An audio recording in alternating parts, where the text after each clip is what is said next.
లో మనం చర్చించబోయే లేకపోతే ధ్యానించబోయే టాపిక్ మనకందరికి తెలుసు. డైలీ మీరు ఎక్సర్సైజ్ చేస్తూ ఉన్నారు.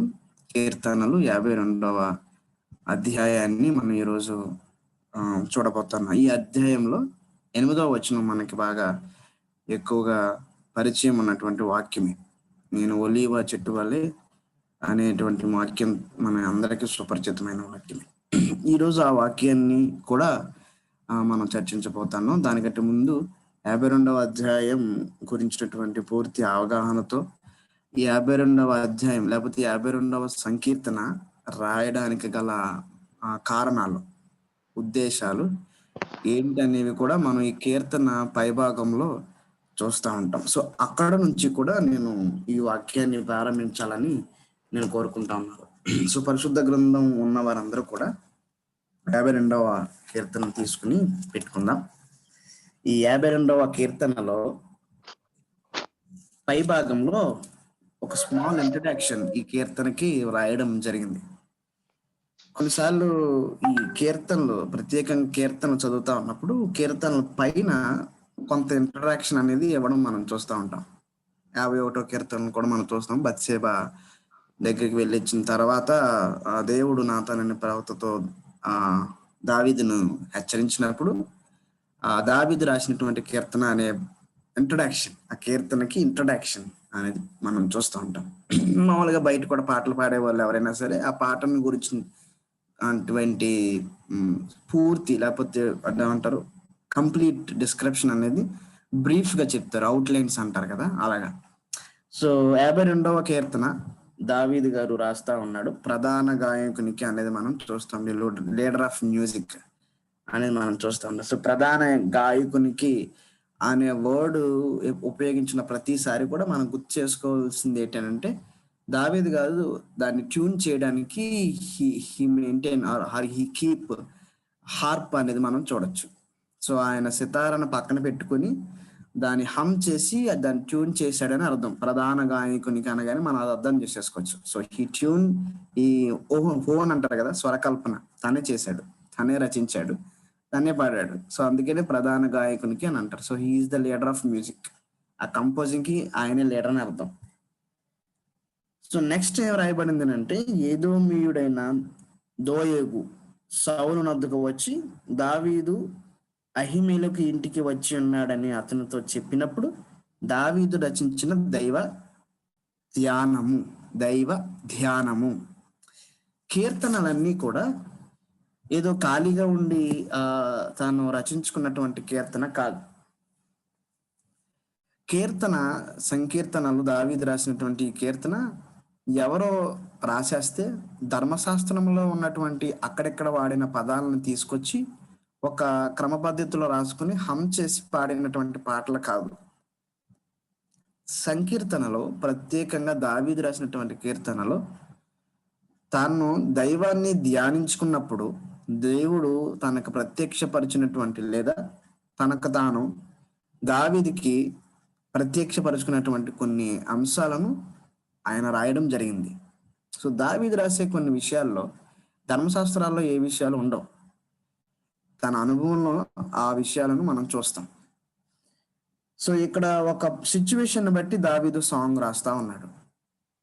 మనకు ఒక పాట తెలుసు ఏంటనంటే, ఎక్కువ పాడుతూ ఉంటారు. ఈ మధ్యన తగ్గింది, కానీ ఇంతకు ముందు నుంచి అయితే చాలా ఎక్కువ మంది పాడుతూ ఉండేవారు. ఏంటనంటే, యేసుక్రీస్తుని నేను వెంబడిస్తా ప్రవ్వా అని చెప్పేసి, నీ మాట చాలయ్యా, నీ చూపు చాలయ్యా, నీ ఉంటే నాకు చాలయ్యా అని పాడతారు. అది వర్షిప్ సాంగ్ కింద పాడతారు, మంచిదే, కానీ అది వర్షిప్ సాంగ్ కాదు. రచయిత ఏ ఉద్దేశంతో రాశాడు అని అంటే, ఆయన హాస్పిటల్లో తన భార్య హాస్పిటల్లో చనిపోవడానికి సిద్ధంగా ఉంది. ఇతను వృద్ధాశ్రమాన్ని, చిన్నపిల్లల ఆశ్రమాన్ని నడిపించేటువంటి ఒక చిన్న పాస్టర్, సేవకుడు, పాటలు రాసి పాటలు పాడేటువంటి ఒక చిన్న సేవకుడు. తనకి సహాయం చేయడానికి ఎవరు ముందుకు రారు, తన సహాయం అడగడానికి కూడా ముందుకు వెళ్ళడు. ప్రభువా నీవు ఉన్నావు నాకు తోడుగా అనుకుంటాడు. తన ఫోన్ చేయాల్సిన అందరికీ ఫోన్ చేస్తాడు. కానీ డాక్టర్ గారు ముందు రోజు రాత్రి ఏమి చెప్తారంటే, ఈ రోజు రాత్రి కల్లా నీ భార్యకి సహాయం అందకపోతే ఈవిడ చనిపోతుంది. అలాంటి పరిస్థితుల్లో హాస్పిటల్ రూమ్‌లో తన భార్య సెలైన్‌ల మీద ఆ సౌండ్స్ మధ్యలో ఉంటే తన కొడుకులు గాని, లేపోతే తన యొక్క నమ్ముకున్న వారెవరు తనకు సహాయం చేయకుండా ఉన్నప్పుడు, దేవుని నమ్మినటువంటి ఒక విశ్వాసి దేవుణ్ణి జ్ఞాపకం చేసుకుంటూ, దేవుని మీద తన నమ్మకాన్ని పెంచుకోవడానికి, దేవునితో తన కమిట్మెంట్‌ని, సమర్పణని ఒకసారి మరలా గుర్తు చేసుకోవడానికి రచించినటువంటి గీతం, నీవుంటే నాకు చాలేసయ్యా, నీ వెంటే నేనుంటానేసయ్యా. It's an commitment song. సమర్పణతో కూడిన పాట. కానీ మనోళ్ళకి ఆ బ్యాక్‌గ్రౌండ్ ఏం అవసరం లే. సింపుల్‌గా పాడేసుకుంటారు. అది కమిట్మెంట్ సాంగ్ అని తెలియకుండానే మనం వర్షిప్ సాంగ్‌లో పాడేస్తా ఉంటాం. But it is a commitment song. సమర్పణతో కూడిన పాట. ఆ సిట్యుయేషన్ ఎంత భయానకమైన, ప్రమాదకరమైన స్థితిలో ఆ యొక్క రచయిత రాశాడు. నీ మాట చాలు. అంటే ఎందుకు నేను ఈ విషయం చెప్పాల్సొచ్చింది స్టార్టింగ్‌లోనే ఈ యొక్క ఇలిస్ట్రేషన్‌తో నేను ఎందుకు స్టార్ట్ చేశాననంటే, ఒక కీర్తనకి ఒక ఉద్దేశ్యం ఉంటది. ఒక రచయిత ఎదుర్కొన్నటువంటి పరిస్థితిని బట్టి, తనకి దేవుడు ప్రత్యక్షమైనటువంటి విధానాన్ని బట్టి ఆ కీర్తన రాయడం జరుగుతుంది. దావీదు కూడా ఇక్కడ ఒక సిట్యుయేషన్స్‌లో ఉన్నాడు. ఏంటి ఆ సిట్యుయేషన్ అనంటే, ఏదోమీయుడైనటువంటి దోయేగు అనే ఒక వ్యక్తి సైన్యంలో అతి కీలకమైన పాత్రను పోషించినటువంటి వ్యక్తి. దావీదుకి బాగా పరిచయమైనటువంటి వ్యక్తి. ఈ దావీదుకి పరిచయమైనటువంటి ఈ దోయేగు, దావీదు ఎక్కడికి వెళ్తున్నాడో, ఎక్కడెక్కడ తిరుగుతున్నాడో అనే విషయాలు బాగా తెలుసు దావీదుకి. దావీదు ఈ దోయేగును నమ్మి ప్రతి విషయాన్ని చెప్తా ఉంటాడు. దావీదుకి సౌలు దగ్గర ఉన్నటువంటి సైన్యంలో కొంతమంది ఇన్ఫార్మర్స్ ఉన్నారు దావీదుకి. సో సౌలు ఎక్కడి నుంచి ఎక్కడికి వస్తున్నాడో ఇన్ఫర్మేషన్ అనేది ఎప్పటికప్పుడు దావీదుకి అందేది. ఆ ఇన్ఫార్మర్ లో దోయేగు ఒకడు. అయితే ఈ దోయేగు సౌలు దగ్గర ఉన్నప్పుడు, సౌలు నాకు ఎందుకు దావీదు గురించి చెప్పలేదు, దావీదు తప్పించుకోవడానికి యోనాతాన్ అనేటువంటి నా కొడుకే సహాయం చేశాడనే విషయం చాలా మందికి తెలిసి నాకు చెప్పలేదు. దావీదు మీకు పొలాలు ఇస్తాడా, దావీదు మీకు ధాన్యాన్ని ఇస్తాడా, దావీదు మీకు ఇల్లులు కట్టి ఇవ్వగలడా, రాజు నేను కదా, దావీదుకి మీరు ఎందుకు సహాయం చేస్తున్నారు అని తన సైన్యాన్ని గ్యాదర్ చేసి ఓ దిక్కున చేతిలో కత్తి పెట్టుకుని మాట్లాడతాడు. ఎవరు? సౌలు రాజు. ఈ మాట్లాడుతున్నప్పుడు ఆ సైన్యంలో ఉన్నటువంటి ఆ యూదులు, ఆ సైన్యంలో ఉన్నటువంటి హెబ్రీలతో పాటు ఎదోమీయుడైనటువంటి దోయేగు కూడా ఉన్నాడు. ఉండి దోయేగు పైకి లేచి, దావీదు అహీమేల దగ్గరికి వెళ్తున్నప్పుడు నేను చూశాను, ఆయన అక్కడే ఉన్నాడని చెప్పి ఒక ఇన్ఫర్మేషన్ ని ఇవ్వడం జరిగింది. అంతేకాకుండా దావీదు అలా తప్పించుకుని వెళ్ళడానికి తనకి యాజకులు సహాయం చేశారనే విషయాన్ని కూడా రివీల్ చేస్తాడు, ఓపెన్ అవుతాడు. ఈ విషయం తెలుసుకున్న సౌలు ఆ యాజకుల్ని పిలిపించి వారు అడిగితే వాళ్ళేమో దేవునికి రాజవ్వబోయే, దేవుడి చిత్తం ప్రకారం రాజవ్వబోయే దావీదుకి సహాయం చేయడం తప్పేం కాదని వాళ్ళు జెన్యూన్ గా మాట్లాడినప్పుడు, మీరు రాజుకి వ్యతిరేకంగా మాట్లాడతారని యాజకుల్ని చంపించేస్తాడు. చంపేది కూడా దోయేగే. ఈ దోయేగు అనేటువంటి వ్యక్తి హంతకుడిగా కూడా మారాడు. స్వయంగా దేవుని సేవకులైన యాజకుల్ని చంపాడు. దేవుని సేవకులను చంపమంటే అక్కడ ఎవరు ముందుకెళ్ళరు, సౌలు మాట కూడా ఎవరు వినరు. కానీ దోయేగును వెళ్ళి వాళ్ళ మీద పడనగానే పడిపోతాడు. ఈ విషయం దావీదుకి తెలుస్తుంది. అబ్యాతారు అనేటువంటి ఒక వ్యక్తి దావీదు దగ్గరికి వెళ్ళి, మా నాన్నగారిని చంపేశారు, నీకు సహాయం చేసినందుకు అని దావీదుకి చెప్పినప్పుడు దావీదు అంటాడు, మీ నాన్నగారు చనిపోవడానికి నేను ఇక్కడ ఉన్నానన్న విషయం, అహీమెలెకు రాజ్యంలో ఉన్నానన్న విషయం మీ నాన్నగారికి తెలియడానికి ఒకడు కారణం, వాడెవడో నాకు తెలుసు. వాడు ఎదోమీయుడైనటువంటి దోయేగు అనేవాడు నాకు తెలుసు. వాడు ఎలాంటోడనంటే అని ఈ కీర్తనని ప్రారంభిస్తాడు. ఈ కీర్తన ప్రారంభం అవడానికి వెనకాల ఇంత చరిత్ర జరిగింది. ఈ కీర్తన ప్రారంభంలో నుంచి కూడా ఆ వ్యక్తి గురించే మాట్లాడతాడు. ఇప్పుడు ఎదోమీయుడగు దోయేగు అనేటువంటి వ్యక్తిని గురించి ఈ కీర్తనలో దావీదు మెన్షన్ చేయడం మనం చూస్తాం. ఏమని మెన్షన్ చేస్తున్నాడో చూద్దాం. ఎవరైనా చదువుతారా? మొట్టమొదటి వచనం. శూరుడా, చేసిన కీడును బట్టి నీవెందుకు అతిశయపడుచున్నావు? దేవుని కృప నిత్యముండును. దేవుని కృప నిత్యముండును. ఇప్పుడు సూర్యుడా అని మాట్లాడినటువంటి ఈ మాట ఎవరి గురించి? దావీదు తన గురించి తను మాట్లాడుకున్నాడా? కాదు. రాజైన సౌలు గురించి మాట్లాడుతున్నాడా? కాదు. అందుకే పైన ఇంట్రడక్షన్ ఇవ్వబడింది, పరిచయం చేయబడింది. ఈ కీర్తనలో ఉన్న ఈ మాటలో ఈ సిచ్యువేషన్స్ బట్టి రాయబడింది కాబట్టి మనం ఆ వ్యక్తి మీద ఈ వచనాల్ని అప్లై చేయాలి. సూర్యుడా అని మాట్లాడినటువంటి మాట ఎవరి గురించి అంటే దోయేగు గురించి. నేను ఇప్పుడు దాకా మీకు చెప్పినటువంటి మాటలో నా సొంత కథలు కాదు, ఏదో పుస్తకంలో చదివిన హిస్టరీ కాదు, మన పరిశుద్ధ గ్రంథంలో ఉన్నటువంటి మాటలే. మొదటి సమూయేలు రాసిన మొదటి గ్రంథం 22వ అధ్యాయం 6 నుంచి 23 వచనాలు మీరు చదివితే ఈ దోయేగు గురించినటువంటి చరిత్ర అక్కడ రాయబడింది. సో ఈ దోయేగు ఎవరు అంటే he is a mighty hero. Is not a normal believer, is not a normal nation or people in the ఇజ్రాయేలుడు కూడా కాదు ఈయన, ఏదోమీడు ఎవరో మనకు బాగా తెలుసు, ఏసావు సంతానం. వీళ్ళు కూడా పక్కనే ఉంటారు, మోయాబీలతో కలిసి వీళ్ళు కూడా ఉంటారు. ఇజ్రాయేల్ పక్కనే వీళ్ళు స్థావరాలు, కొండల మీద, పర్వతాల మీద. వీళ్ళు ఎప్పుడూ ఇజ్రాయేల్కి వ్యతిరేకమే. ఏ రాజైనా ఇజ్రాయేల్ని కాంకర్ చేయడానికి, చంపడానికి వస్తే మొట్టమొదటిగా వాళ్ళకి సహాయం చేసేది ఏదోమీలే. ఎందుకంటే ఇజ్రాయేల్లో ఎక్కడ ఏ లూప్స్ ఉన్నాయో, ఎక్కడెక్కడ ఏ కన్నాలు ఉన్నాయో, ఎవరెవరు ఎక్కడెక్కడ దొరుకుతారో, ఎవరెవరు ఎక్కడ దాక్కుంటారో ఏదోమీలకి బాగా తెలుసు. ఎందుకంటే ఏదోమీలు ఇజ్రాయేలీలకి సహోదరులే. యాకోబు సంతానం ఇజ్రాయేలీలు, ఏదోమి సంతానం యాసావు సంబంధించిన వాళ్ళు ఏదోమీలు.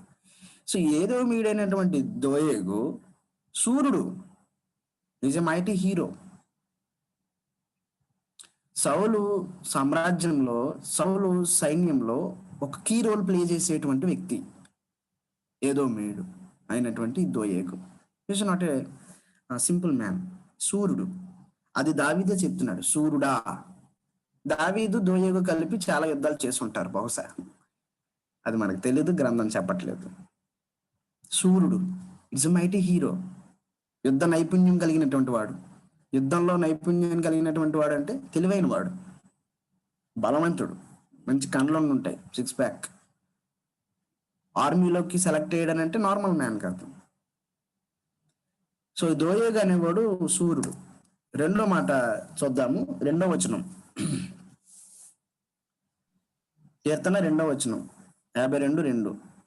మోసము చేయువాడా వాడిగల మంగళ కత్తి వలె నీ నాలుక నాశనం చేయను ఉద్దేశించున్నది. ఇప్పుడు దోయేగుకి మొదటి వచనం బాగానే ఇచ్చాడు, ఎవరో మన దావీదు మంచి టైటిల్ ఇచ్చాడు, మైటీ హీరో, సూర్యుడా అని ఇచ్చాడు. రెండో టైటిల్ మారిపోయింది, మోసం చేయవాడా, చీటర్, మోసం చేసేవాడా, నీ నాలుక నాశనం ఉద్దేశిస్తుంది. మేలు కంటే కీడు చేయటి, నీతి పలుకుట కంటే అబద్ధము చెప్పుట నీకు ఇష్టం. You like a lie are you like be lying. అబద్ధం ఆడడం అనేది నీకు చాలా ఇష్టమైన పని, అబద్ధం ఆడుతూ ఉంటావు. వినో దట్ అబద్ధాలకు జనకుడు, అబద్ధికులకు జనకుడు అపవాది. అంటే దోయేగు సూర్యుడే, మైటీ హీరోనే. బట్ ఎవరు తనని డ్రైవ్ చేస్తున్నారంటే ఎవరు తనని ముందుకు నెట్టుతున్నాడు అని అంటే సాతాను. Every liar is the children of Satan. అబద్ధం ఆడే ప్రతివాడు కూడా అపవాది సంబంధి లేదా అపవాది బిడ్డ. ఇప్పుడు దోయేగు ఎవరంటే అపవాది బిడ్డ అనేది దావీదు యొక్క ఆలోచన. 3వ చూద్దాం, 4వ వచనం, 4th verse. కపటమైన నాలుక గలవాడా అధిక నాశనకరములైన మాటలే నీకు ఇష్టము కావున దేవుడు సదాకాలము నిన్ను అనగుకొట్టును. నిన్ను పట్టుకొని ఆయన నీ గుడారంలో నుండి నిన్ను పెళ్లగించును. సజీవుల దేశంలో నుండి నిన్ను నిర్మూలము చేయను సేల. సో ఇక్కడ మనం చూస్తా ఉన్నాం, ఇంకొక టైటిల్ ఇచ్చాడు దావీదు దోయేగుకి. ఏంటంటే కపటమైన నాలుగు, హిపోక్రటికల్ టాంగ్. కపటమైన నాలుక, హిపోక్రిటికల్ టంగ్ అంటే లోపల ఒకటి ఉంటుంది, పైకి ఒకటి మాట్లాడతాం. దోయేగు అలాంటివాడు అనమాట. దావీదు ఎదురైనప్పుడు దావీదు శుభాభివందనం కాబోయే రాజా అని తలగ్గేవాడు. లోపల అనుకునేవాడు, నువ్వు రాజు ఎలా అవుతావు చూస్తాను రా, నువ్వు రాజు ఎలా అవుతావు చూస్తా. సో కపటమైన నాలుక కలిగినవాడు అనమాట. అంటే నాలుక డబల్ టాంగ్ అంటారు కదా, 2 నాలుకలు. ఎక్కడో మాట్లాడతాం, అక్కడికి వెళ్ళాక ఇంకో మాట్లాడతాం. అలాంటివాడు అనమాట దోయేగు. అందుకే దావీదు దగ్గర పొగిడినట్టే పొగిడి, దావీదు దగ్గర ఉన్నట్టే ఉండి, తీరా అక్కడికి వెళ్ళిపోయేటప్పటికి, సౌలు దగ్గరికి వెళ్ళేటప్పటికి ఎవరో నిజం చెప్పరు, ఎవరో లెగరు. ఇప్పుడు ఎవరైనా లేచి దావీదు ఎక్కడ ఉండి చెప్పండి, మీ అందరికీ తెలుసంట కదా, నాకు ఇప్పుడు దాకా ఆ విషయం తెలియలేదు, నా కొడుకే యోనాతనే సహాయం చేసాడంట తప్పించుకోవడానికే, ఇంకా నా కొడుక్కి తెలిసిపోయింది, మీకు ఎందుకు తెలియకుండా ఉంటది, ఎవరు చెప్పట్లేదు కదా అని కత్తి పట్టుకుంటాడు చేత్తో. ఆ కత్తి పట్టుకుని ఈటె పట్టుకుని అని ఉంటది, ఈటె పట్టుకుని రెడీగా ఉంటాడు, ఎవరు లేగరు. కానీ ఏదో మీడైనటువంటి దోయేగు లేస్తాడు. ఎందుకు లేచాడు అనేది కూడా మనం చూడబోతా ఉన్నాం. ఎందుకు లేచాడు అని అంటే 7వ వచనం, ఇదిగో ఇదిగో దేవుని తనకు దుర్గంగా నుంచుకొనక ఉమ్, తన ధన సమృద్ధి యందు నమ్మిక ఉంచి తన తన చేటును ధన సమృద్ధి అని నమ్మించి తన చేటును బలపరుచుకుని తన వాడు చేటును బలపరుచుకునేవాడు వీడే అని చెప్పుకొనుచు ఆ, వానిని చూచి నవ్వుదురు. నవ్వుదురు.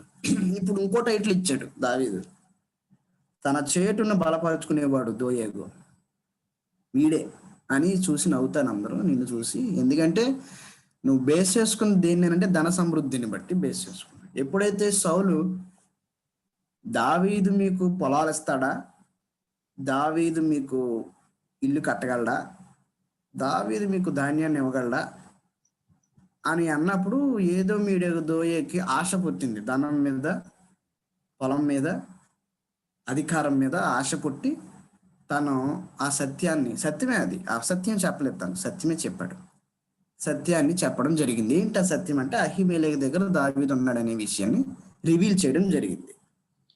ఇవి ఈ కీర్తనలో ఎక్కువ భాగం కడమైనటువంటి మాటలు ఎవరి గురించి అని అంటే ఎదోమీయుడగు దోయేగు గురించి. అయితే ఈ కీర్తన రాసినటువంటి వ్యక్తి దావీదు. ఈ కీర్తనలో ఇంకొక వ్యక్తిగా, ఇంకొక పాత్రగా, second character of this passage గా మనం చూస్తాం.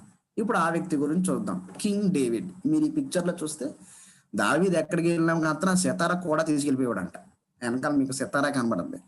ఆ సితారా పట్టుకుని దేవుణ్ణి ఆ గాఢాంధకారాల్లో కూడా ఆరాధించేవారు. గుహల్లో, తోడేళ్లు తిరిగేటువంటి గుహల్లో, గొర్రెలు తిరిగి, గేదెలు తిరిగి కంపు కొట్టేటువంటి ఆ గుహల్లో, మనుషులు సంచారం లేనటువంటి ప్రాంతాల్లో కూడా ఆ సితారాన్ని పట్టుకుని దావీదు దేవుణ్ణి ఆరాధిస్తూ దేవుని ధ్యానం చేస్తూ బతికేవాడు. ఇప్పుడు అలా ఆ దావీదు గురించినటువంటి కొన్ని మాటలు మనం చూస్తాం. 8th verse. నేనైతే అంటే దావీదు, దేవుని మందిరములో దేవుని మందిరంలో పచ్చని ఒలీవ చెట్టు వలెనున్నాను. పచ్చని ఒలీవ చెట్టు వలె ఉన్నాను. హీ ఈస్ ఎ నిత్యము green olive tree in the house of God. ఇప్పుడు మనం ఏదో మీడైనటువంటి దోయేగును చూసాము, ఇతన్ని మనం కూడా చూస్తున్నాం. He is a green olive tree in the house of God. దేవుని మందిరంలో పచ్చని ఒలీవ చెట్టు. స్టార్టింగ్ లో మనం చూసాంగా ఒలీవ చెట్టు ఎలా ఉందో, సేమ్ మర్రి చెట్టు లాగే ఉంటది. కానీ మర్రి చెట్టుకు ఓడలు ఉంటాయి, ఆకులు తక్కువగా ఉంటాయి, దూరంగా ఉంటాయి. బట్ ఒలీవ చెట్టుకు వచ్చేటప్పటికి ఆకులు చాలా దగ్గరగా ఉంటాయి. సేమ్ అది కూడా గుంపుగా ఉంటది, నీడను బాగా వేస్తుంది. Oil it's very valuable and medical గా కూడా చాలా మంచిదని చెప్తా ఉంటారు. So he's like that. దేవుని మందిరంలో నేను పచ్చని ఒలీవ చెట్టుని, పచ్చదనం మనకు తెలుసు. పచ్చదనం దేనికి, మన ఇండియాలో కూడా పచ్చదనం దేనికి ఉపయోగిస్తారన్నట్టు గుడ్ అనే దానికి ఉపయోగిస్తాం. మంచిది అనడానికి గుడ్ అనే దానికి గ్రీన్ అనేది మనం ఉపయోగిస్తూ ఉంటాం. రెడ్ అనేది డేంజర్గా ఉపయోగిస్తాం, మనకు తెలుసుగా. సో పచ్చని ఒలీవ చెట్టుని నేను, ఎండిన చెట్టుని కాదు. అందులో అదే దాంట్లో మళ్ళీ ఇంకోటి ఉంటది, నేనైతే దేవుని కృపయందు నమ్మకించిన. He's a trustworthy person or trust in the loving kindness of God forever and ever. అలాంటి సిచ్యువేషన్స్ లో కూడా దేవుని కృప మీద నమ్మకం ఉంచుకున్నటువంటి వ్యక్తి దావీదు. సౌలు విసిరిన 2-3 మాటలకి దావీదు మీకు పొలాలు ఇవ్వగలడా, దావీదు మీకు ఇల్లు కట్టగలడా అనే మాటలకి ఆకర్షితుడై ధన సమృద్ధి యందు ఆధారాన్ని ధన సమృద్ధి కోసం తను నమ్మినటువంటి సత్యాన్ని, లేదా ధన సమృద్ధి కోసం తన నమ్మినటువంటి దావీదుని, తన స్నేహితుడు, తన జత పని వాడైనటువంటి దావీదుని గురించిన ఇన్ఫర్మేషన్ అమ్మేసినటువంటి కన్నింగ్ ఫీలో దోయేగా అయితే, ఎలాంటి సిచ్యువేషన్స్ అయినా సరే దేవుని పట్ల దృఢమైన నమ్మకం కలిగి, దేవుని కృప పట్ల నమ్మకం కలిగినటువంటి వ్యక్తి దావీదు. 9వ వచనాన్ని మనం చూద్దాం. ఇదే చివరి వచనం. దావీదు ఇంకొకటి అంటున్నాడు. ఏమని? 9వ వచనం, నీవు దాన్ని నెరవేర్చితివి గనుక నేను నిత్యము నిన్ను స్తుతించెదను. I will give you thanks forever because it is good. I will give you thanks forever because it is good. Actual situations బట్టి మనం అర్థం చేసుకుంటే, is this good to David? దావీదు ఎక్కడున్నాడో తన శత్రువైన సౌలుకి తెలిసిపోయింది. It is good to him. దావీదుకి అది మంచిదా? కాదే. It's danger, it's risk. అర్జెంట్గా తను అక్కడి నుంచి ఎస్కేప్ అవ్వాలి. అరే ప్రభువా, నేను నీ మీద విశ్వాసం ఉంచి గడాంధకార లోపల సంచరించను, ఏ అపాయము నాకు కలగదని నేను కీర్తన రాసుకుంటే, నువ్వేందయ్యా నాకు అపాయం వెనకాల అపాయం, ఎక్కడికి వెళ్ళినా సరే వెనకాల వచ్చేస్తున్నా, ఇన్ఫర్మేషన్ తెలియచేస్తున్నా అని కీర్తనలో రాయలే. తన కీర్తనలు ఏమని రాసుకున్నాడంటే, I will give you thanks for ever, it is good. నీ మార్గంలో కింద ఉంటది. కింద వచ్చిన చదువుదామా? నీ నామము నీ భక్తుల దృష్టికి ఉత్తమమైనది. నీ నామము నీ భక్తుల దృష్టికి ఉత్తమమైనది.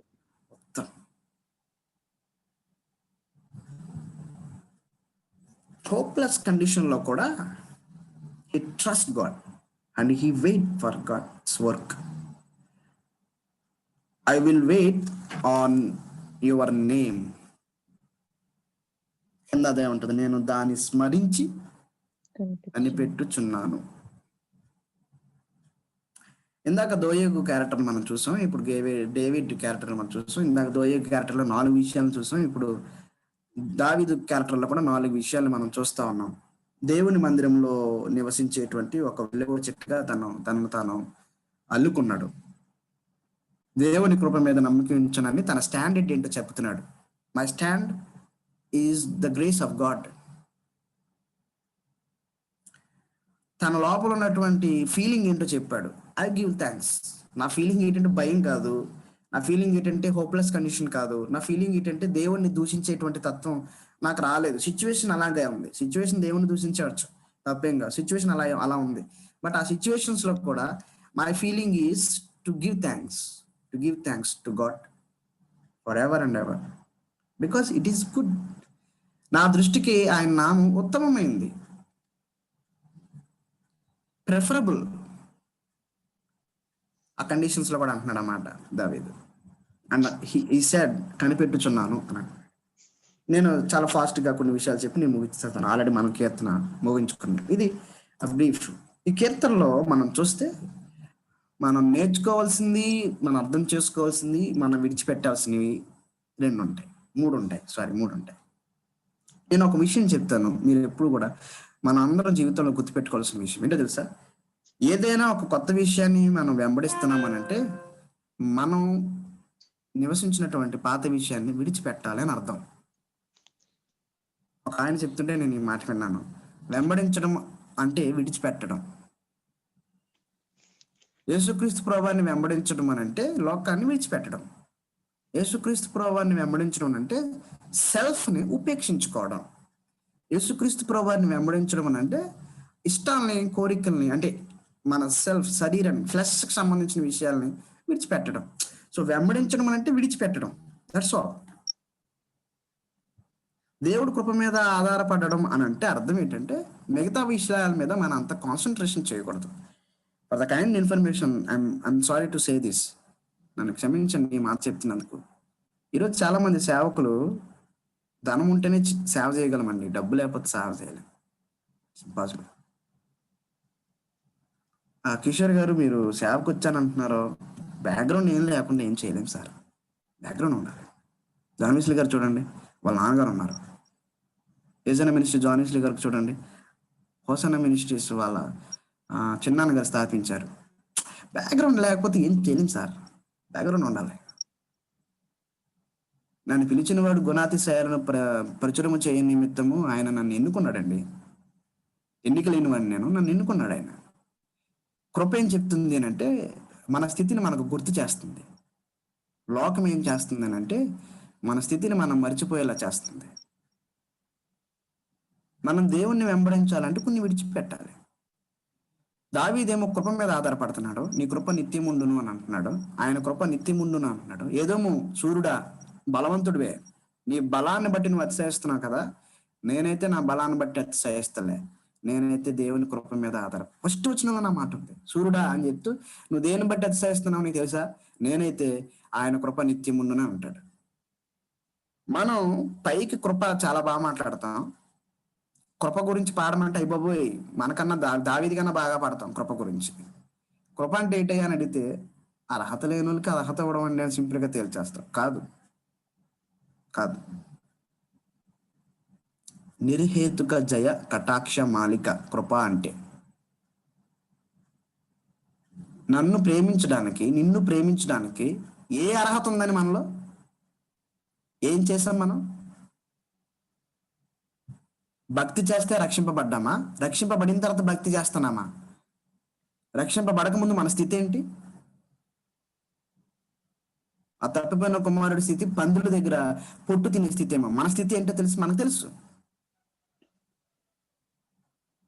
అలాంటి స్థితిలోంచి రక్షించుకొని దేవుడు ఒక అద్భుతమైన సువార్తను, వాక్యాన్ని మన చేతిలో పెట్టి మనల్ని తన రూపంలోనికి, తన ప్రత్యక్షతలోనికి మనల్ని మారుస్తుంటే, తన ముఖ కాంతిని మా మీద ప్రకాశింప చేస్తుంటే, రక్షించుకుంది ఆయన. వాక్యాన్ని ప్రతిరోజు ప్రతి ఉదయం మనతో మాట్లాడి మనల్ని ఎన్లైట్ చేస్తుంది దేవుడు. మనకి టాలెంట్స్ని ఇచ్చేది దేవుడు. వాటిని ఎక్కడ ఎలా వాడుకోవాలో ఆ మార్గాలు తెలిచేది దేవుడు. ప్రజల ముందు వాక్యాన్ని బోధించేది, లేకపోతే కార్యాలు చేసేది ఆయన. ఆ కార్యాలు జరిగిన తర్వాత ప్రజల ముందు ఎవరు నుంచోబెడుతున్నాడు దేవుడు? మనం నుంచోబెడుతున్నాడు. చేసేదంతా ఆయన. మనల్ని ముందు నుంచోబెట్టి వెనకాల కూర్చొని చప్పట్లు కొడుతున్నాడు ఆయన. అరే ప్రభా, నాకు ఈ కృప చాలు ప్రభా, ఇది చాలు. ఇది చాలుతలేదు ఈ రోజుల్లో. ఇంకా కావాలి, ఇంకా ఘనత కావాలి, ఇంకా గొప్ప కావాలి. గుర్తుపెట్టుకోండి, పొగడ్తలు సాతాను దగ్గర నుంచి వస్తాయి, ప్రోత్సాహం దేవుడి దగ్గర నుంచి వస్తుంది. బాగా చెప్పారు సార్ వాక్యం అని ఎవరైనా అన్నారా నీతో? జాగ్రత్త, నువ్వు మాట్లాడలే, సాతాను మాట్లాడింది నీతో. దేవుని మాటలు కాదు నువ్వు విత్తు వచ్చింది, నీ సొంత మాటలు విత్తు వచ్చేస్తున్నావు. దేవుడు నాతో మాట్లాడాడు సార్, ఈరోజు దేవుడు నాతో మాట్లాడాడు, దేవుడు నన్ను దర్శించాడని ఎవరైనా అంటున్నారా? దేవునికి మహిమ వస్తుంది. మనకు ఆ మాట నచ్చదు, ఆ మాట అనేవాళ్ళు కూడా నచ్చరు. మీరు సూపర్ అన్న అనేవాడైతే మనకు నచ్చుతుంది. దోయగ అలాంటిడే. సౌలు దగ్గర మార్కులు కొట్టేయడం కోసం తన నమ్మినటువంటి స్నేహితుడైన, తన తోటి పనివాడైనటువంటి దావీదుని గురించినటువంటి ఇన్ఫర్మేషన్ నమ్మేశాడు. చాలా మంది మనం సత్యానికి సాక్షులుగా ఉండాలి, కానీ ఆ సత్యాన్ని డబ్బులకు అమ్ముకుని బతుకుతున్నాం. సత్యమనే ఆ టవల మీద, సత్యం అనే ఆ టవల్ని మీదేసుకుని నడవాల్సిన మనం, ఆ సత్యం అనే ఆ టవల్ని రోడ్డు మీద వేసి డబ్బుల కోసం సత్యాన్ని అమ్ముకుంటున్నారు ఈ రోజుల్లో. ఎంత భయంకరమైన విషయం, ఎంత భయంకరమైన పాపం. కృపని వాడుకునే సేవకులు చాలా మంది ఉన్నారు. కృప ఉంది కదా, ఎంతైనా పాపం చేసేచ్చు అనే వాళ్ళు కూడా ఉన్నారు. ఈ వచనాలు ఇంకొక వచనం కనబడుతుంది, గుడ్ ఈవిల్, ఉత్తమమైంది లేదా మంచిది, నీతి. అలాగే ఈవిల్, అపవిత్రమైంది లేకపోతే కీడు. కీడే వస్తుందంట. దోయేగు లాంటి క్యారెక్టర్ ఉన్న వాళ్ళు కీడే పలుకుతారంట. దేవుని సేవకుడైన నన్ను ఇంత మాటలు అంటాడా? దేవుడు వాడికి సరైన చేస్తాడు. మనం దేవుని శుభవచనాలు పలకాల్సిన మనం మన సంఘంలో ఉన్నటువంటి వ్యక్తుల మీద ఎలాంటి మాటలు పలుకుతున్నాం? మనం నిజంగా చెప్పాలంటే ఒంటి నిండా రక్తంతో కొనుక్కున్నాడండి దేవుడి సంఘాన్ని. ఆయన రక్తంతో కొనుక్కొని రక్తం పెట్టినంతగా సంఘాన్ని ప్రేమిస్తుంటే మనకి ఏదో చేయలేదని చెప్పి, మనకి ఏదో రాలేదని చెప్పి వాళ్ళ మీద శాపవచనాలు పలకడం అనేది ఎంతవరకు సమంజసం? కీడు జరగాలి. నాకు చెప్పకుండా క్రిస్మస్ పెట్టాడు కదా! చూద్దాం ఎంత బాగా జరుగుతుందో చూద్దాం. సాతానుగాడి ఆలోచన అది అంటాడు. సాతానుగాడి ఆలోచన ఆడిది కాదు, నీది. ఎదుటివాడి కీడు జరగాలి, ఎదుటివాడు ఎదగకూడదు. సేవకులే అంటున్నానండి ఈ మాటలు. సేవకులు ఒక మంచి సేవకుని, వాక్యం చెప్పేటువంటి సేవకుని తన సంఘానికి పిలవడు. వేరే సేవకుడు పిలవడు. ఒక అన్యుడైనా పిలుచుకుంటాడుగా మీ ఇంటికి వాక్యం చెప్పమని. ఒక తోటి సేవకుడు ఇంకో తోటి సేవకుని పిలవడు. యారా ఎందుకు పిలవట్టే? ఆడు బాగా చెప్పేస్తే మా సంఘం ఆడి దగ్గర కన్వర్ట్ అయిపోద్ది, ఆడి వైపు తిరిగి బాబా. అస్సలు evil evil evil. 2, God and money. ఇక్కడ మనం చూస్తాం. నేనైతే నీ కృప యందు నమ్మకం, నేనైతే దేవుని మందిరంలో అని దావీదు అంటున్నాడు. నేనైతే అనే మాట ఎందుకు అన్నాడు తెలుసా?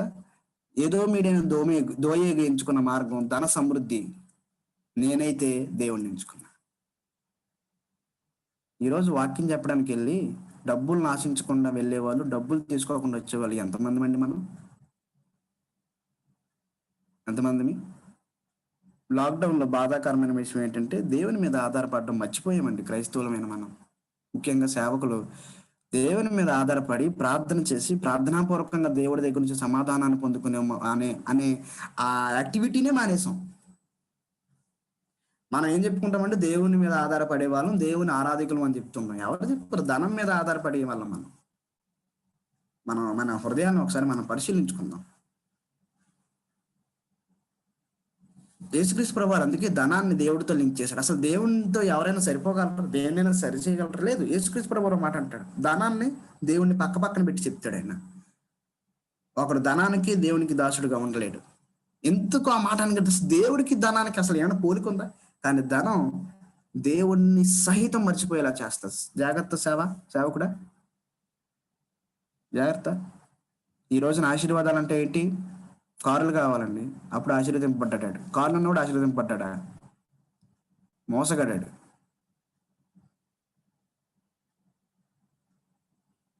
ఒకవేళ దేవుడు సేవను ప్రేమించి ఏదో దాన్ని ఏమంటారు, ఏదైనా దాని వల్ల ఏదైనా వర్క్ జరగాలని ఇచ్చాడంటే మంచిది. దాన్ని మనం వ్యక్తిగతమైన వాటికి వాడుతున్నామంటే లెక్క చెప్పాల్సిందా? సో దేవుడికి మనిషి దూరం అవడానికి మరొక కారణం ధనం. నా మనసు నీతో కూడా రాలేదా? నేను ఈ లోకానికి ఎలా వచ్చానయ్యా?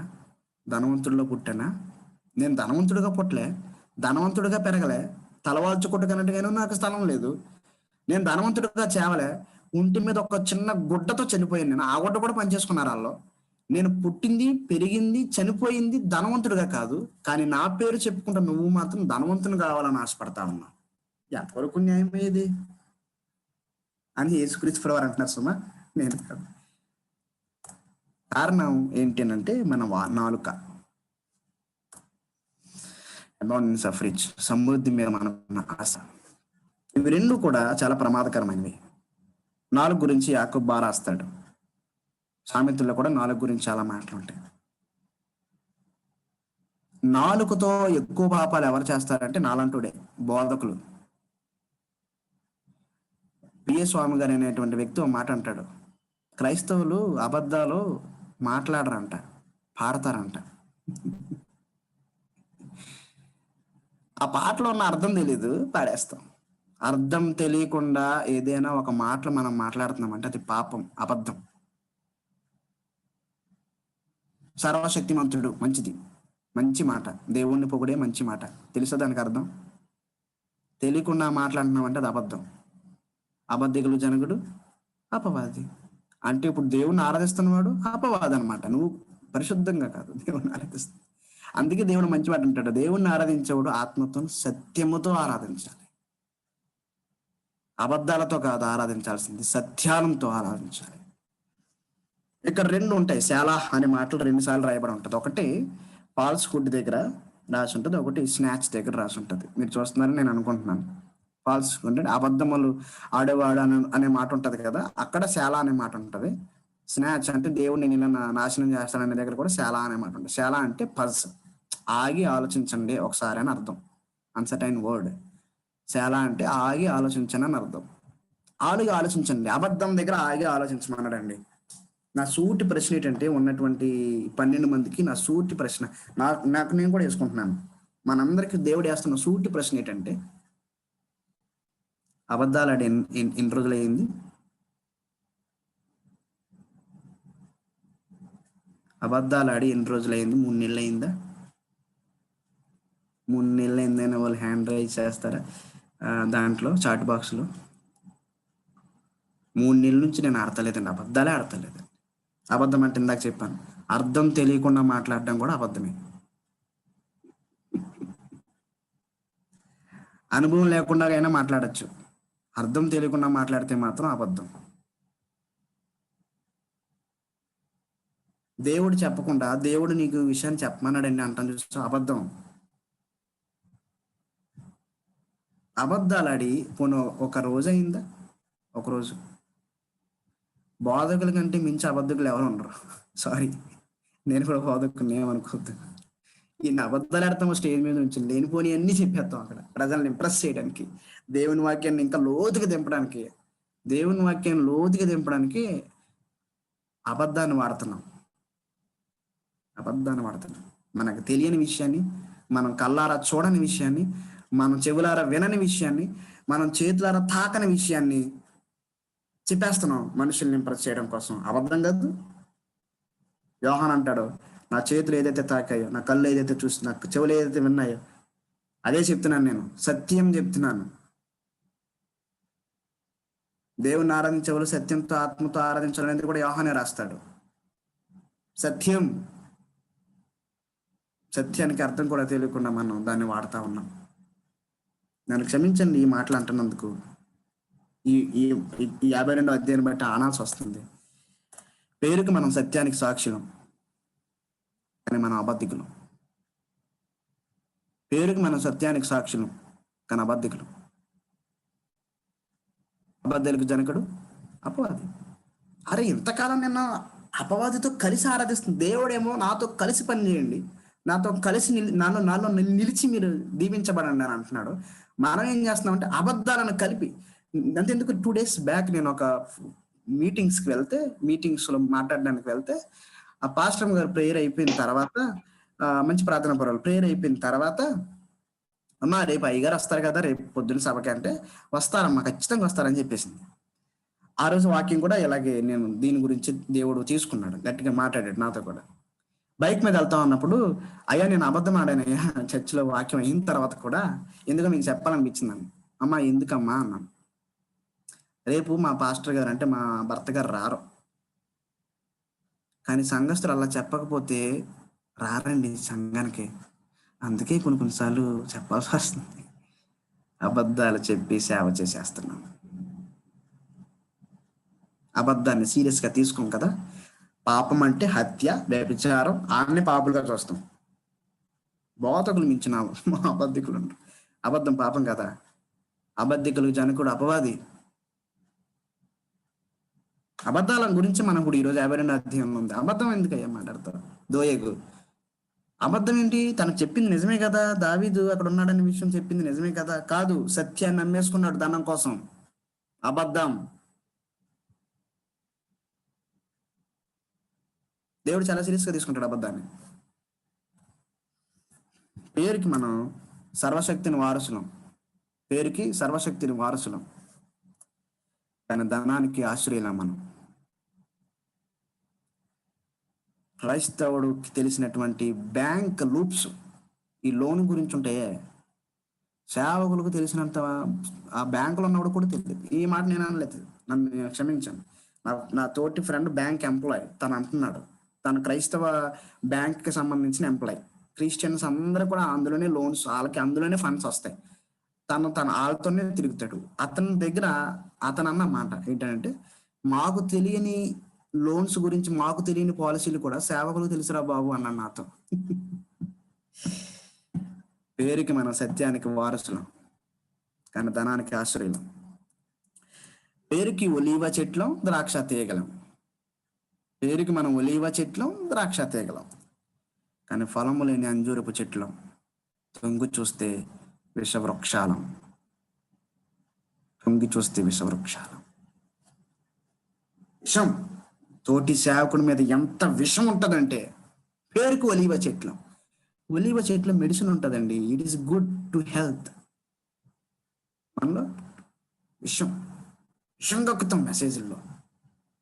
పులిపీట ఎక్కమంటే చాలు, ఆ కూర్చున్న వాళ్ళు ఎవడి మీద ఈర్ష, ద్వేషం, అసూయ ఉంటే ఆడి మీద ఇంకా మెసేజ్ ఇచ్చేయడమే. ఒరే యోధా, తొంగి చూస్తే, దేవుడు మనలో తొంగి చూస్తే ప్రేమ అనేది ఉంది. తెస్సలోనికీయులకు రాసిన పత్రిక 1వ అధ్యాయం 2వ వచనంలో మాట ఉంటుంది, మీ పని విశ్వాసంతో కూడిందే అంటాను. ఆ మాటలో మీ ప్రేమతో కూడిన మీ ప్రయాస. మనం చాలా ప్రయాసపడుతున్నాం దేవుని కోసం, కానీ అందులో ప్రేమ లేకపోతే ఆ ప్రయాస అంతా వ్యర్థం. పైకి వెళ్ళిన తర్వాత నీకోసం చాలా కష్టపడ్డాను ప్రభా అంటే, ఎవరు నువ్వు అంటాడు. ఏంటి నువ్వు ఏ మాట అంటున్నావు? నేను రక్షణ పొందా, నేను ఇంత సేవ, నువ్వెవరు నాకు తెలియదు. అదేం ప్రభా అలా అంటున్నావు? నేను లేకుండా నువ్వు సేవ చేసావు. నువ్వు లేకుండా ఏం చేశాను ప్రభా? ప్రతిసారి ప్రార్థన చేశా, ఉపవాసాలుండి నేను మీటింగ్స్ పెట్టా, ప్రతి రూపాయి లెక్క పెట్టి ఖర్చు పెట్టా. నిజమేనయ్యా, కానీ ప్రేమ లేకుండా చేశావు. ప్రేమ అంటే ఎవరు? నీవే యేసయ్యా. అంటే నేను లేకుండానే నువ్వు నా సేవ చేసావు కదా, అప్పుడు అది నా సేవ ఎందుకు అవుద్ది? దెయ్యంతో చేశాను సేవ. చాలా కష్టపడుతున్నారండి ఈ రోజుల్లో సేవకులు. చాలా ఆకలి దప్పులు కొంటున్నారు, చాలా కిలోమీటర్లు ప్రయాణం చేసి ఎక్కడెక్కడో సేవలు మొదలెడుతున్నారు. మంచిది సార్, ప్రేమ ఉందా? ఒక బ్రాంచ్ పెరిగితే డబ్బులు వస్తాయని స్టార్ట్ చేస్తున్నావా? నిజంగా ఆత్మల పట్ల ప్రేమ ఉందా? దేవుని పట్ల ప్రేమ ఉందా? ప్రేమ లేకుండా ప్రయాసపడితే లెక్కలోకి రాదు సార్. ప్లీజ్ క్షమించండి. ప్రేమ లేకుండా నువ్వు ఎంత సత్యాన్ని ప్రకటిస్తున్నా అది అసత్యమే. దావీదు మీద ద్వేషంతో, దావీదు రాజు అవ్వకూడదనే ఆశతో తన ఎలాగైనా డబ్బును సంపాదించి, ఇంకో విషయం తెలుసా, యాజకులందరినీ చంపింది ఏది మీడని దోయమిగే. ఆ సమయంలో 22 అధ్యాయం చదవండి. అందరినీ చంపేస్తాడు, అలా పొలాలను చంపేస్తాడు, వాళ్ళ పిల్లల్ని చంపేస్తాడు, వాళ్ళ పశువులు చంపేస్తాడు. ఎంత సత్యాన్ని ప్రకటించడం. పేరుకు ఒలివ చెట్లు, ద్రాక్ష తీగలం, కానీ ఫలము లేని అంజూరపు చెట్లు. దేవుడు ఎలాగా ఫలాన్ని ఆశించి మన వైపు చూస్తే, ఆత్మ ఫలములో ప్రేమ అనే ఫలమే మన దగ్గర ఉంది. స్టార్టింగే ప్రాబ్లం, ఇంక ఎండింగ్ వరకు పక్కన పెట్టండి, ముందు స్టార్టింగే ప్రాబ్లం మన దగ్గర. ఫలము లేని అంజూరపు చెట్లు, తొంగి చూస్తే విషవృక్షాలు. చివరగా the king David, a man after God's own heart. హృదయానుసారుడని దావీదు ఎందుకు పిలువబడ్డాడంటే, he's righteous. He followed the God laws, or he put the faith on God. దేవుని మీద అపారమైన నమ్మకాన్ని ఉంచాడు. అయ్యా ప్రియమైన సేవకుడా, అయ్యా ప్రియమైన సేవకురాలా, లేకపోతే విశ్వాసి, దేవుని మీద అపారమైన నమ్మకాన్ని పెట్టగలుగుతున్నామా? రికమెండేషన్స్ అవసరమా మనకి? పొలిటీషియన్స్తో పని ఏంటండి మనకి? అడుక్కోవాలా? క్రిస్మస్ పెట్టాలంటే ఆఫరింగ్ కావాలా? మోకరించి ప్రార్థన చేసి, ప్రభువా నా విశ్వాసానికి ఆధారం నీవేనయ్యా. కుటుంబంలో ఏదైనా కార్యం జరగాలంటే, ఏదైనా పెళ్లి జరగాలంటే కాలు పట్టుకోవాలి ఎవరిదైనా. ఎవరిని నమ్ముకుంటున్నాం అండి మనం? సజీవుడని దేవుని నమ్ముకుంటూ. Righteousness, king David righteousness. Trustworthy, dependence on God's promise only.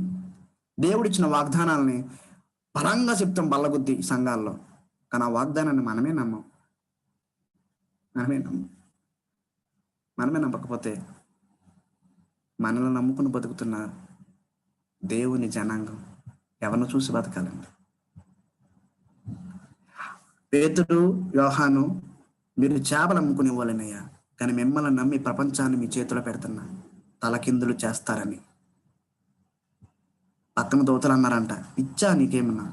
రాజులు ఉన్నారు, తెలివైన ఉన్నారు, వాళ్ళకి ఇవ్వకుండా ప్రభా ఏంటి మీరు కీలకిస్తున్నారు? ఎందుకు ఇస్తున్నారు? ఏం నమ్మిస్తున్నారు? వాళ్ళు ఏం చూసేస్తున్నారు? మీరు ఏం చూసి పలానా కిషోర్కి నువ్వు ఇంతమందిని సేవకులకి సంఘాన్ని ఇచ్చావు? ఏం చూసి నువ్వు ఇచ్చావు? వాడు ఎలా అంటాడో తెలుసా నీకు? ఎంత పాప తెలుసా? కనీసం అబద్ధం ఆడి గంట కూడా అవ్వలేదు, అబద్ధం ఆడేస్తున్నాడు. అబద్ధికుడిగా నువ్వు నీ సంఘాన్ని, నీ బిడ్డలని చేతిలో పెట్టావంటే దేవుడు ఏమంటాడు తెలుసా? నేను నమ్ముతున్నాను రాన్ని, నేను నమ్ముతున్నా. దేవుడు వాగ్దానాల్ని మనం నమ్ముతామా? అందుకే అంటాడు, ఆయన నమ్మకస్తుడే, మనమే నమ్మకస్తులం కాదు. Worshipper, right understanding about God's work. దేవుని పని గురించినటువంటి సరైన అవగాహన లేకుండా ఆరాధిస్తే అది అబద్ధం.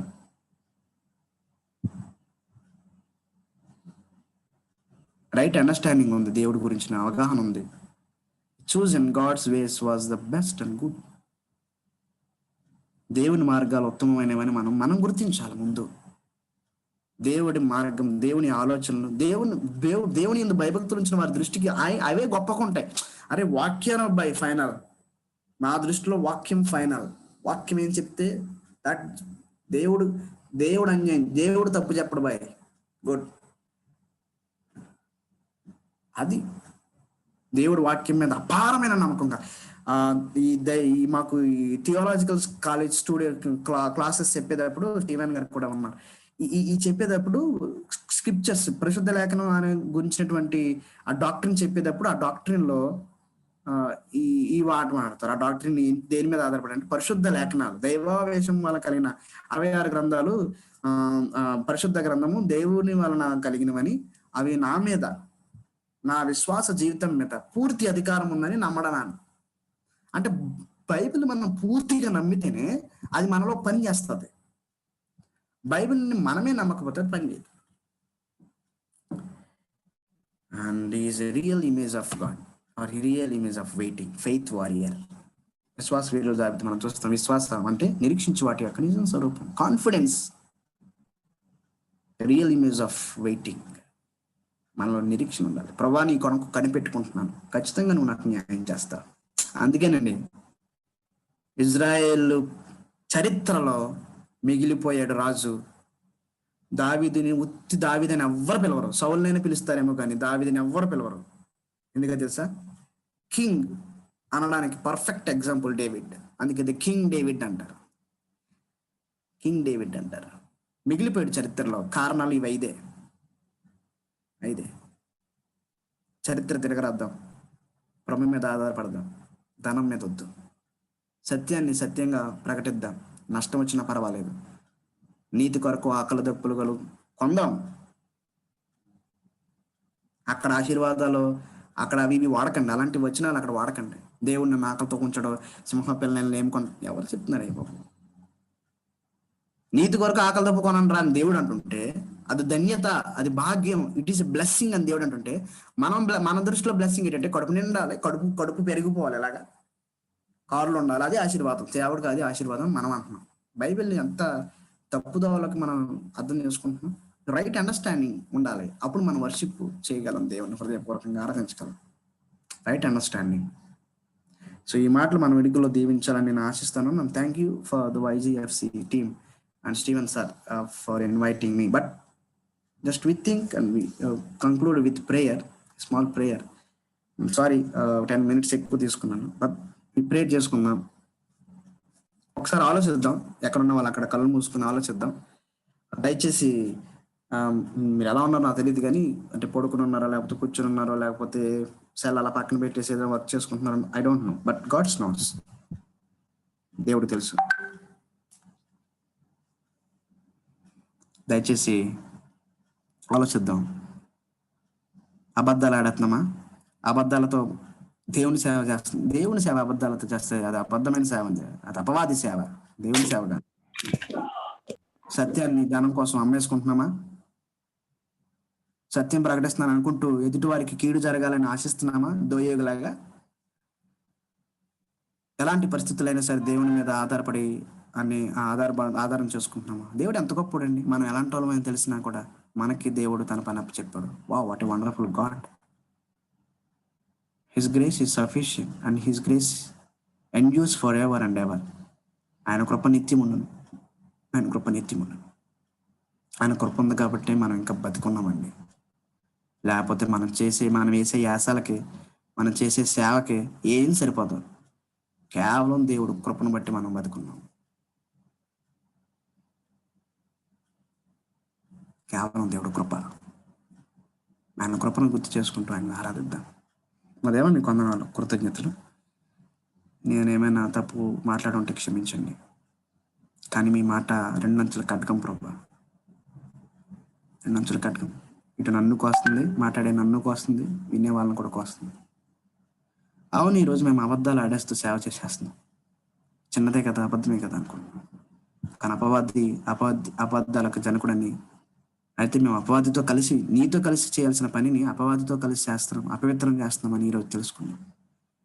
దోయేకు అలా చేసి యాజకులను చంపి తను చేసేటువంటి పనిని ఇంకా బలపరచుకోవడం కోసం, సౌలు దగ్గర పేరు కొట్టడం కోసం దావీదుకి అపాయాన్ని చేకూర్చాడు. మేము కూడా చాలాసార్లు మా తోటి సేవకులను కూడా మేము ప్రోత్సహించలేని స్థితిలో ఉండిపోయాం. పొగడ్తలకు అలవాటు పడిపోయాం మా చెవిలో. కానీ పొగడ్త నీ దగ్గర నుంచి కాదు, సాతాను దగ్గర నుంచి వస్తుందని, ప్రోత్సాహం మాత్రమే నీ దగ్గర నుంచి వస్తుందని ఈరోజు నేర్చుకున్నాం. అవును ప్రభా, పేరుకి మేము సత్యానికి సాక్షులమే, కానీ మా నోరిప్పితే అబద్ధాలు. అవును ప్రభా, పేరుకి మేము ప్రభా మరి కనబడుతున్నాం, ఒలీవ చెట్లు, ద్రాక్ష చెట్లు అనుకుంటున్నాం, ద్రాక్ష తీగలేమనుకుంటున్నాం, కానీ ఫలము లేని అంజురుపు చెట్లు. తొంగి చూస్తే విషవృక్షాలు. మాలో చాలా విషయాలు ఉన్నాయి, మీకు తెలిసాయి, క్షమించండి. దావీదు ఎలా అయితే మీ మీద ఆధారపడి, మీ మీద నమ్మకం ఉంచి, మీ కృపను ఆధారం చేసుకుని సేవ చేశాడో, అలాంటి దృక్పథంతో మేము ముందుకెళ్ళడం మాకు నేర్పించమని, ఈ వాక్యం, నీ మాటలు మాలో పదిలం చేయమని యేసు నామములో అడుగుతున్నాం తండ్రి. ఆమేన్.